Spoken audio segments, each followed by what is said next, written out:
Privacy in Motion explores how your personal data fuels billion-dollar systems, while examining who controls the rules of digital privacy and what it truly means to own and protect your identity. The idea of data privacy, it's something I never think about, never talk about with my friends, never is a point of conversation. I've never seen it. Yeah. It's invisible. The scammers are leveling up their skills just as fast as we're leveling up our defenses. We do need to be protecting our data online because there's always someone snooping. There's always someone watching what we're doing. There's an inherent trust in everyone to just assume everything is safe, right? And it's like, that is the completely wrong mindset to have. Like, everything is not safe. Like, treat everyone as your enemy. Cool. Well, I'm not going to sleep at all, you know.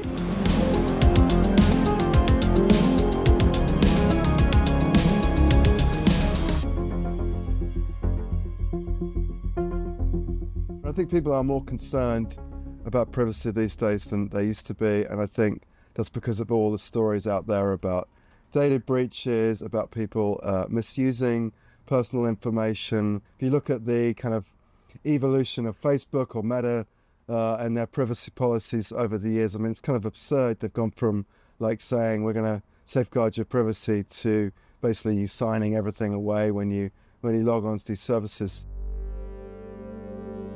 I've had my Facebook account hacked once, and somebody was asking for money from me. My social security number has been compromised repeatedly. Almost weekly, there's some attempt for identity theft. Why do you think people don't talk about it more? Like, do you think it's kind of shame or embarrassment that, like, you fell for this thing so you don't want to admit to other people that it happened? Oh yeah, 100%. Unless we talk about it, then no one's going to learn. Like, I would rather prevent 100 more people from falling from the scam than, you know, just suffer the ego hit. Education's important. I think when people are using the internet, using services, they need to understand what it is they're using, what they are getting for free, what are they exposing to others, individuals, communities, also companies.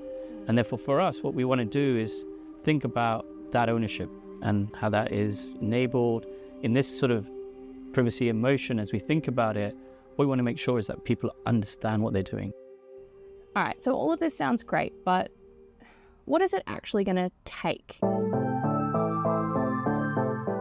Technically, commercially, legally, to get, say, a Fortune 500 company to adopt this at scale? You know, not just theory, but for real. Yes, great question. So companies value their data, whether it's customer data, whether it's data around innovation or engineering or something they have, a special recipe that they don't want to expose to somebody else. Yet they have to interact. We interact as humans, companies and corporates interact. In a Web3 technology that we have today, that information is public. And companies don't want to expose that information publicly. The future is not private or permissionless, it's a hybrid. And we think that's what Midnight's technology enables. You can issue something publicly. It could be an equity, it could be a token, it could be an RWA, it could be just healthcare data. But you can hold and query it privately.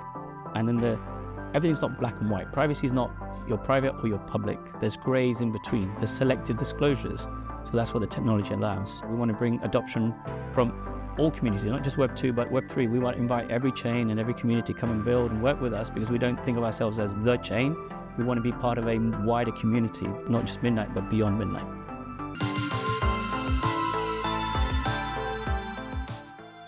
We once thought identity was something we owned, a fixed reflection of who we are.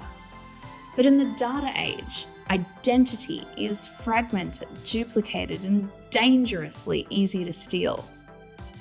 So as the bus slows and the ride comes to an end, one question lingers. If privacy is a right, why does it feel like a privilege?